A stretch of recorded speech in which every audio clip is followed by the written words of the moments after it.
What's up, Thrashers, and welcome back once again to the Thrash Maniac 99 YouTube channel, and I am back with yet another album review for you guys, and today I'm talking about another pretty big one that came out on April 26th.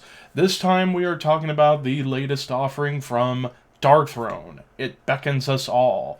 Like I said, also came out on April 26th, this time again on Peaceville Records, and, well, this is the band's 21st studio album. So again, these guys, Fenriz and Nocturno Culto, whenever they're feeling inspired, they'll just crank out albums as quick as they go back to their day jobs. And it's only been a year and a half since their last one, Astral Fortress, came out, which I did review. Well, I've actually reviewed the last 4 Darkthrone albums. I've reviewed Arctic Thunder, Old Star, Eternal Hails, and Astral Fortress.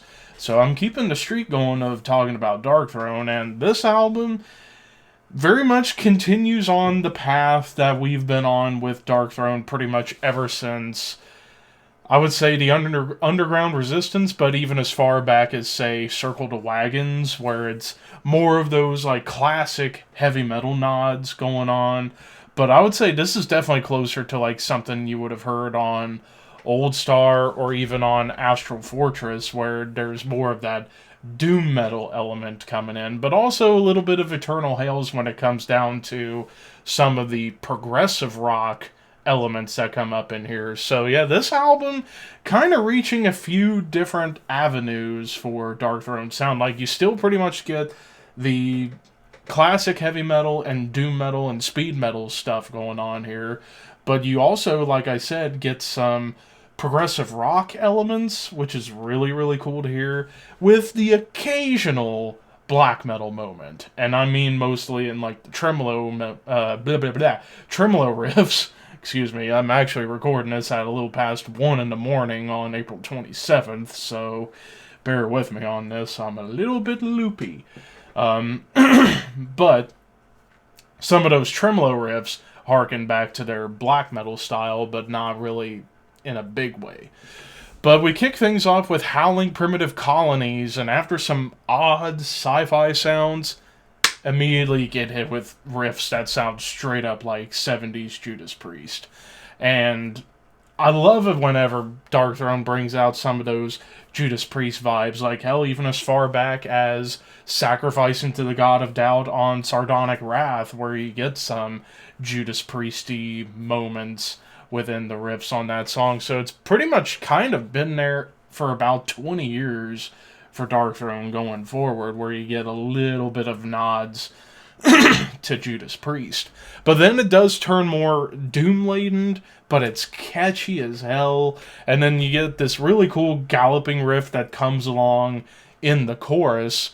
And then that leads me to talking about the melody and the production. The melodies that come up here on this entire album are tastefully well placed across the board on the album, and even when harmonies appear, like, you get amazing harmonies on tracks like Eon 3, Eon 3, and the closer, The Lost Pines of the Lost Planet. Just great harmonies with the guitars. Like, I saw in the credits that Fenriz actually helped out on some guitar parts on this album, so it makes me wonder if he and Nocturno was like, you know what, why don't we harmonize on some of these parts and see how it sounds? Holy shit, that sounds amazing! Let's use it for the album! Fuck yeah!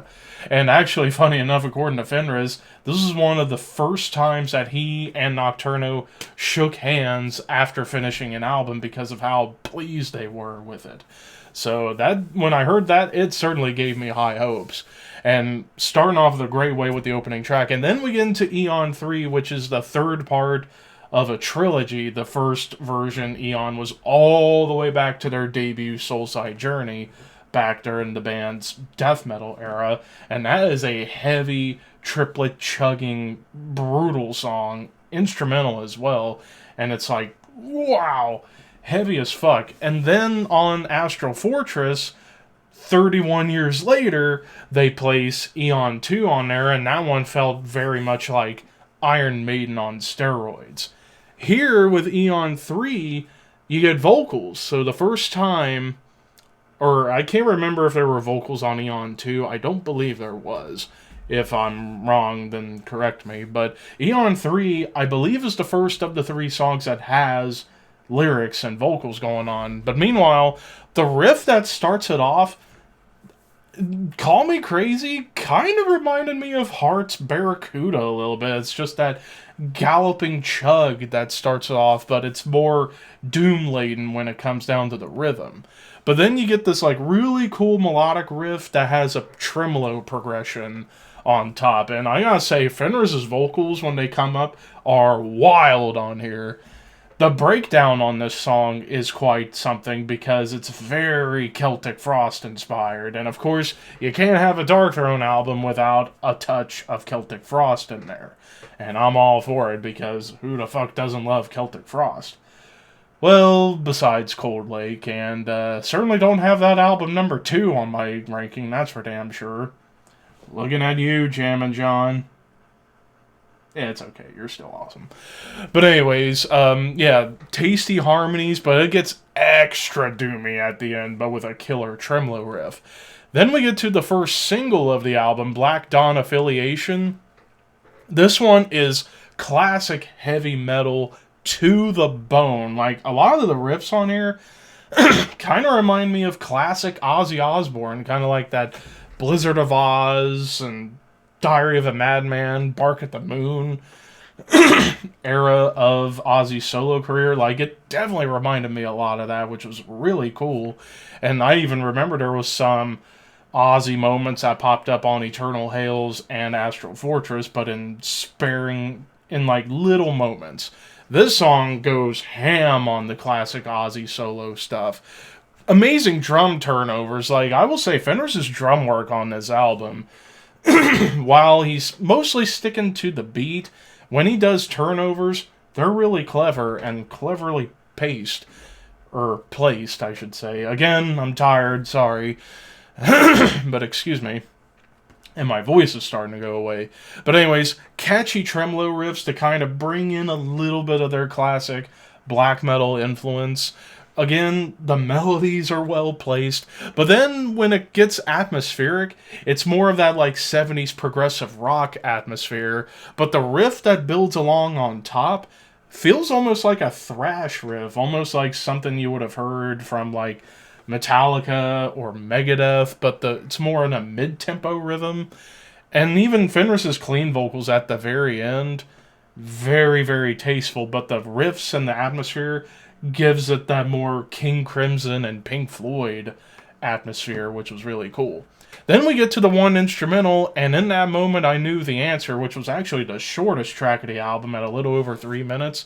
It's atmospheric, but you get some great melodic riffs, but it's probably the most bluesy song I've heard them do ever. Well, I don't know.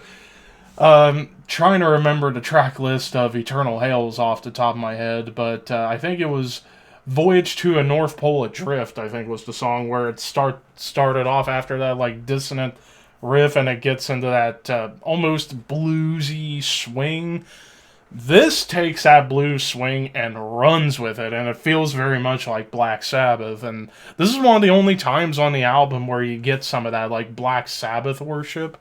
And a very cool solo, like a true blue lead, comes in on this track too. Tremolo melodies, great bass flourishes, and amazing drum turnovers, yet again from Fenris. Now to the Bird People of Nordland, doomy march of a song that almost reminds me more of Candlemas, which there have been some Candlemas riffs that have popped up here and there on the past few albums, but then it gets into this lead melody, and then it turns into speed metal bliss with tremolo melodies and D beats that almost remind me of their album Ravishing Grimness, which I thought was a really cool touch because that's one of my favorite Darkthrone albums. Then all of a sudden you get this like big squealy dive bomb, and then it ends on a more Motorhead note, which can't go wrong with a little bit of Motorhead in my Darkthrone. And then to the song The Heavy Hand, here's where we finally get a full-on, all the way through Celtic Frost worship song. And it feels like a mix match of Celtic Frost and the Darkthrone album Panzerfaust. Like, it feels like combining both because, again, Panzerfaust, they worshipped at the altar of Celtic Frost on that album, so it made sense. Doomy as fuck, but I love the riff changes and the bends within the riffs. But then we get to the epic closer, the Lone Plains of the Lost Planet.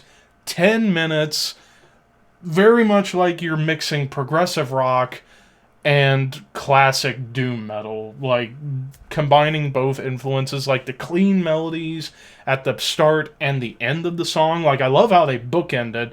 Feels like, again, King Crimson and Pink Floyd to kind of give it that like old school 70s prog feel to it. And it's almost somber, I must say. But when it dooms and glooms, it's again back to Black Sabbath, but dare I say even a little bit of Typo Negative kind of gets peppered in on here as well. And again, those harmonies, oh, they're so tasteful. And even the tremolo riff has great harmony to it. And even some chanting from Fenris. And then you get some more subdued clean guitars. You do get a brief moment where the synths pop up and it's almost like a jump scare. But then it ends with, before you get to the closing clean melody, rocking riffs that feel like old Scorpions, and it was really cool to hear. And even Fenris's clean vocals were pretty well done for what they were.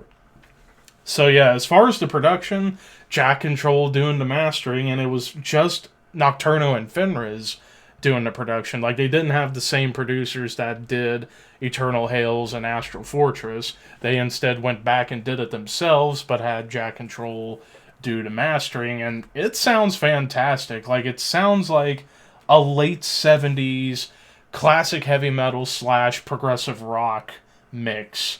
And the mix itself is balanced. Like, you can hear the bass, the drums sound nice and natural. The vocals from both Nocturno and Fenris, I thought, were some of the best vocals they've had in a little while.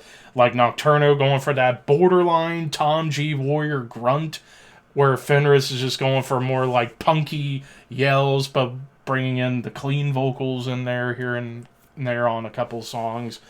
So yeah, Nocturno and Fenris really did an amazing job overall on this album. And with that said, I have nothing to complain about. Nothing at all. And I will go ahead and say, I think this might be their best album since Old Star. Like, Eternal Hails and Astral Fortress are amazing albums in their own right, but I think this one beats those two albums.